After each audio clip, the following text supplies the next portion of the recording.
Today we'll be taking the coronal sections of the cerebrum. Total 4 sections we will take. The first at the level of the optic chiasma. Optic chiasma is not seen in this specimen, but this is the level at which we'll be taking the first section. Second will be taken at the level of the mammillary bodies. The third will be taken through these crus cerebri. And the fourth will be taken at the level of this splenium of the corpus callosum.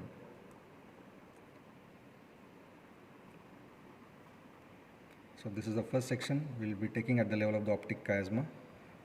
Now the section, it is passing through these temporal poles, then down through the olfactory trigone,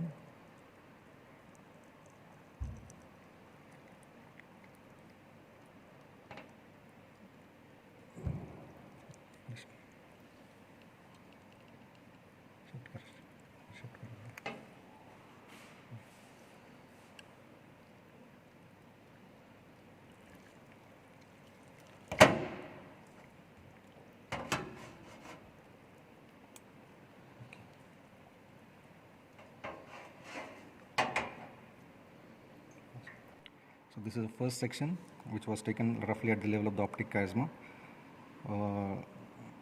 So the frontal lobes, they are being separated along with these temporal poles on either side, okay, which got detached.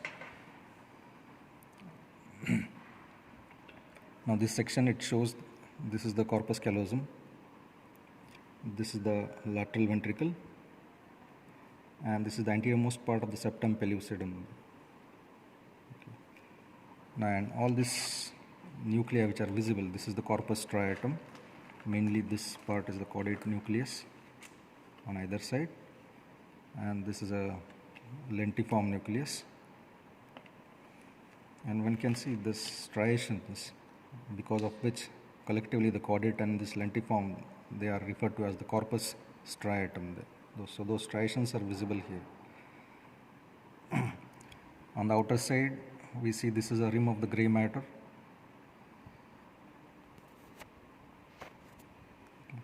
This is the cerebral cortex, and this is the white matter. This is median longitudinal fissure.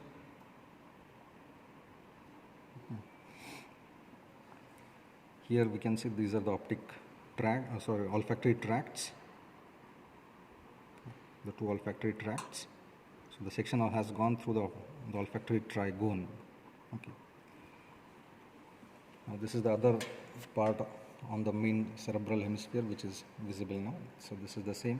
So the appearance is somewhat same of both the sections. This is the corpus callosum, lateral ventricles, the septum pellucidum, the corpus striatum visible here. These are the temporal lobes. This is the lateral sulcus with insular cortex visible.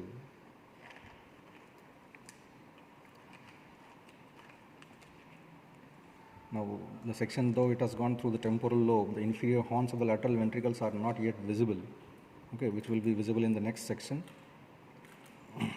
This is corpus striatum, again the rim of the cortex, the cerebral cortex, the white matter. And look at those striations. Now these are all striations are because of the fibers from the thalamus which are going towards the corpus striatum there. Next section we are going to take through the mammillary bodies. So coronal section through the mammillary bodies.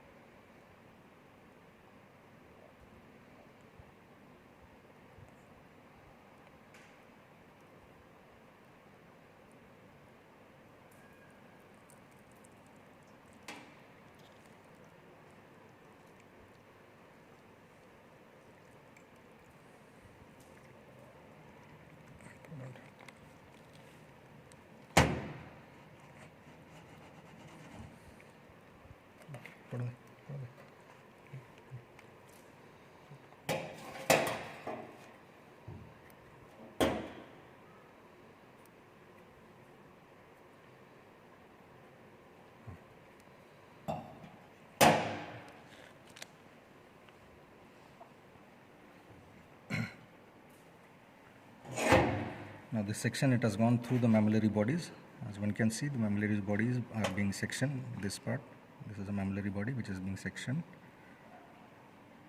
This is other mammillary body which is sectioned. And what we see is the anterior wall of the third ventricle here.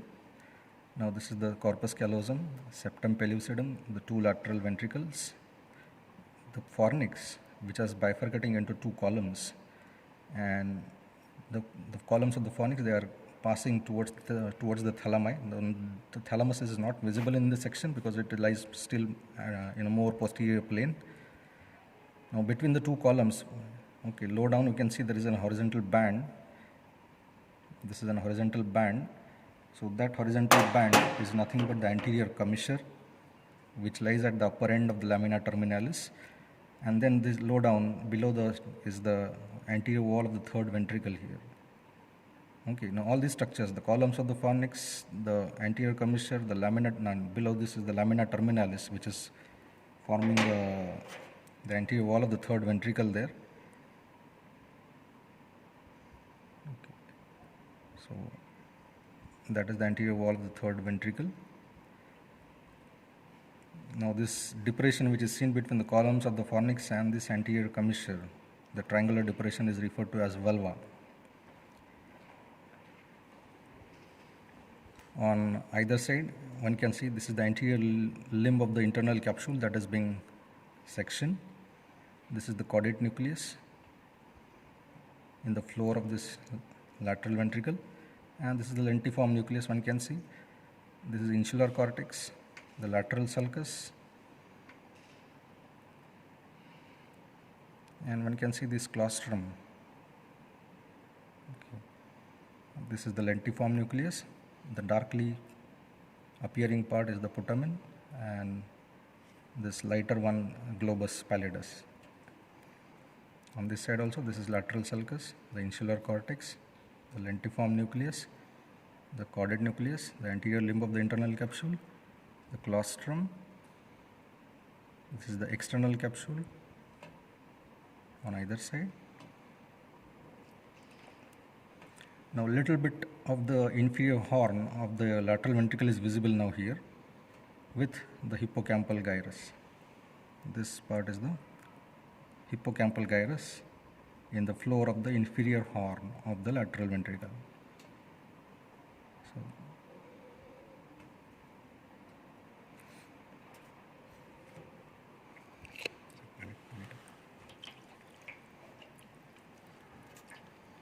So other half of the section here on the cerebral hemisphere. So look, this is the gyrus hippocampus in the inferior horn of the lateral ventricle. One can see these two mammillary bodies. Our section has passed through the mammillary bodies. This is the anterior limb of the internal capsule, the lateral ventricles, the body of the fornix. This is the cavity of the third ventricle here. Okay, though the cavity is visible, the thalamus is yet not that visible in this section now. It is because it is lying more posteriorly. This is lentiform nucleus. This is caudate nucleus.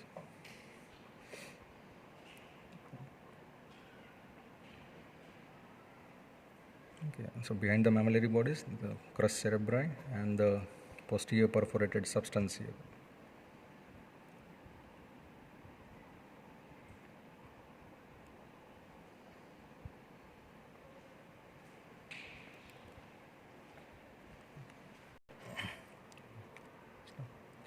So now the next section we are going to take through the crus cerebri.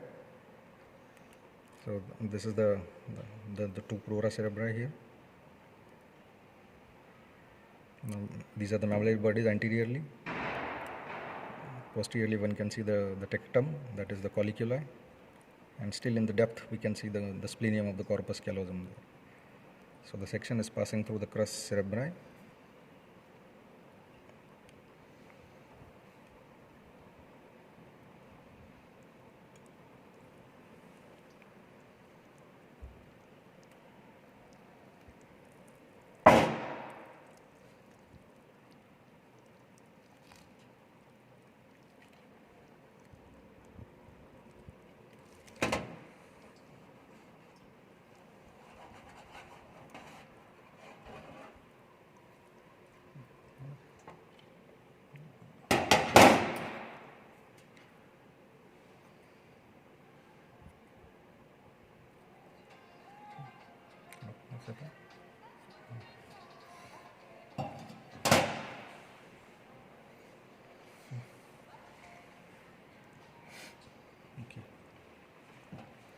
So, so what do we see now here in this section? The corpus callosum, the lateral ventricle, the body, part of the lateral ventricle here, the caudate nucleus, reduced in size. Okay, the thalamus now comes in picture. Okay, this whole mass is thalamus. Look at the lentiform nucleus, reduced in size. Okay, lentiform nucleus now reduced in size. This is the third ventricle. Yeah. Cavity of the third ventricle. Just beneath this corpus callosum, one can see these two, the crura of the fornix. These are the two crura of the fornix, which will unite to form the body.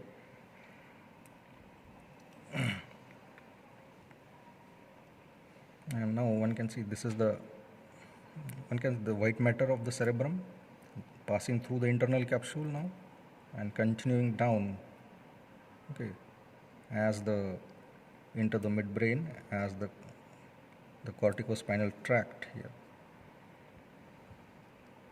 In this midbrain, one can see the substantia nigra and the red nucleus.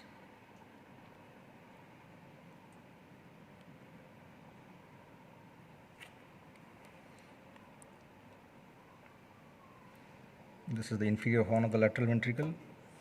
Now here you can appreciate the typical seahorse type of the gyrus here, the gyrus hippocampus. Because of this appearance of the seahorse, it has got this name, the hippocampus there. Okay.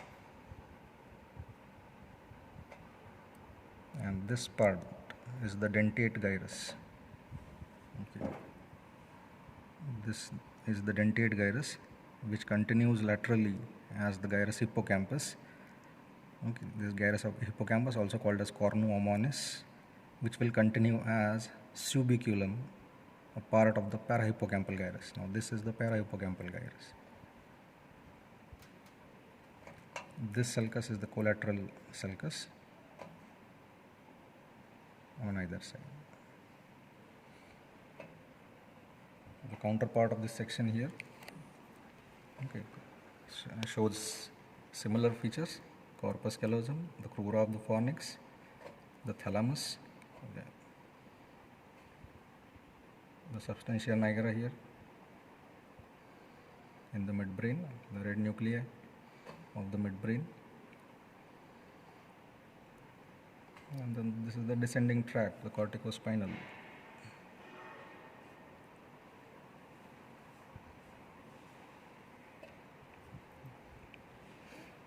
Okay. Now this coronal sections are the one which are going to show you the what is called as the sublentiform part of the internal capsule. Okay. Now this is a lentiform nucleus, and beneath the lentiform nucleus, this is the sublentiform part of the internal capsule, which will continue with this the rest of the internal capsule here.